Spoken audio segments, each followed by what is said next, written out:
So today we're looking at different ways to stop buying things that you don't need, which is something I'm sure a lot of us are guilty of. But before diving into my list, if you are new here, welcome. I create videos on personal finance. So if you like videos like this and you want to see more, do me a favor and hit the subscribe button below. And also like and comment if you hear a tip that you've tried in the past or maybe one that you plan to try in the future. So my first tip is to think about why you actually want to buy something, keeping in mind that this goes much deeper than simply liking something. This is something that I feel a lot of people fail to do, but it's a major first step because examining your intentions really forces you to consider the reason why you want to buy something in the first place. Buying something just because it's nice or it looks good isn't really a good reason because there's always going to be something that you like, and if you purchase everything that catches your eye, you'll probably end up broke. Now, there's nothing wrong with treating yourself or owning nice things. I do believe that a person can be frugal and satisfy their wants, but you also need to be balanced and deliberate. And by deliberate, I mean setting aside money, planning purchases instead of spending impulsively. So honestly ask yourself, why do I want to buy this particular item? And the answers, they will vary for everybody. Are you buying something because it'll make you look more successful or maybe rich?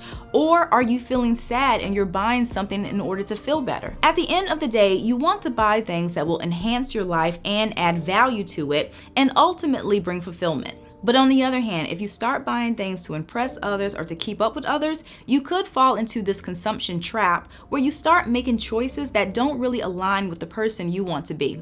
So the second tip is to realistically consider how often you plan to use an item, and this one change alone has stopped me from making a lot of purchases. About once a year, I like to go through our stuff and get rid of items that we're no longer using, and one thing I've discovered is that a lot of the items I've decluttered have been things that I've only used once, as well as stuff that I probably would never use again. And I've even decluttered stuff that I've never used because sometimes I would buy an item thinking I could probably use it in the future, but oftentimes it was a waste of money too. Recently, I was decluttering our kitchen and I found this little saucepan that I had purchased years ago that was designed specifically for cooking or warming up soup. And it even had this little pour spout on the side, so it was really cute and convenient. And at the time, I thought it would be good to have that around the house. But the reality was, it really wasn't that special or different from any other saucepan that we had. So after a few uses, I pretty much stopped using it. Now, if there's an item that you'll use often and get your money's worth, that's a different story. But if you already own items that do pretty much the same job, really think twice before buying something just because it's cute or slightly unique, because the novelty will probably wear off. Another key to stop buying what you don't need is really having a clear idea of what you need before you actually step foot in a store. And this was another mistake that I made quite often in the past because I would go to the store, see something that I liked, and I would buy it without really giving any thought as to whether I already owned something similar, and sometimes I ended up with duplicate items. So always have a list, and I think some people only think about writing out a list when they're buying food, but a list comes in handy even when you're shopping for clothes or things for the house because it keeps you focused. Plus, when you write out a list before you leave home, it gives you time to pause and really think about what you already have, and once you take inventory, you might realize that you don't need as much as you thought. As far as clothes or shoes, you can go through your closet and take inventory, and for makeup, you can look at colors and shades that you already own before adding to your collection. And the best part is that this doesn't only cut down on duplicate items, it can also reduce clutter and unnecessary spending. The next tip is to buy more experiences. Now, obviously, there are things we have to buy. Clothes, shoes, household items, they don't last forever. They eventually wear out and we have to replace them. Plus, we work hard, so naturally we want to treat ourselves from time to time.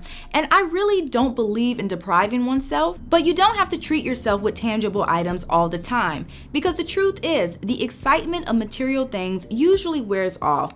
And after the fact, you end up with a bunch of stuff that doesn't bring any real enjoyment to your life and stuff that you might even forget about. For this reason alone, I think it's so important to prioritize buying experiences because stuff is just stuff. And I know some people might find this a little odd, but my husband and I, we really don't buy individual anniversary gifts for each other, and we haven't for a while.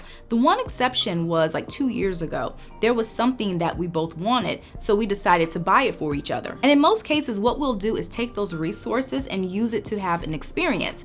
And we might go on a trip, trip, or we might stay home and enjoy our own city. And just to give you an example, one year we did a whale watching tour, and another year we decided to stay in a bed and breakfast for the first time over the weekend. And it started because one year we were talking about anniversary gifts. And at the time, there wasn't really anything that I wanted, and he didn't want anything either. So we decided to just nix the gifts for that year, have an experience.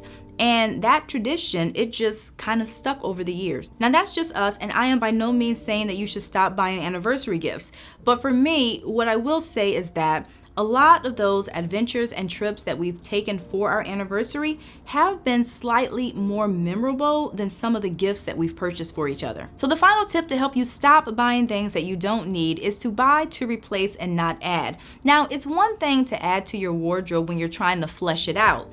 But if you already have a pretty nice size wardrobe and clothes for different occasions, one way to cut down on clutter and extra spending is to make a conscious effort to buy replacement items instead of unnecessarily adding to your wardrobe. Keep in mind though that this tip does not only apply to clothing, it can apply to anything in your house, whether it's home decor, kitchen appliances, makeup, it really doesn't matter. And one thing you can do to really stick with this tip, if you bring something into the house, make sure you take something out at the same time, whether you're throwing it away, you're giving it away, or you're donating it. So that's all that I have for you guys today. I really hope that you enjoyed this video, and if you did, please give me a thumbs up. And if you haven't already, definitely consider subscribing. Here we talk a lot about personal finance. So if you like videos like this, I do post every weekend and sometimes during the week. Thank you again for watching, and I'll see you in a few days.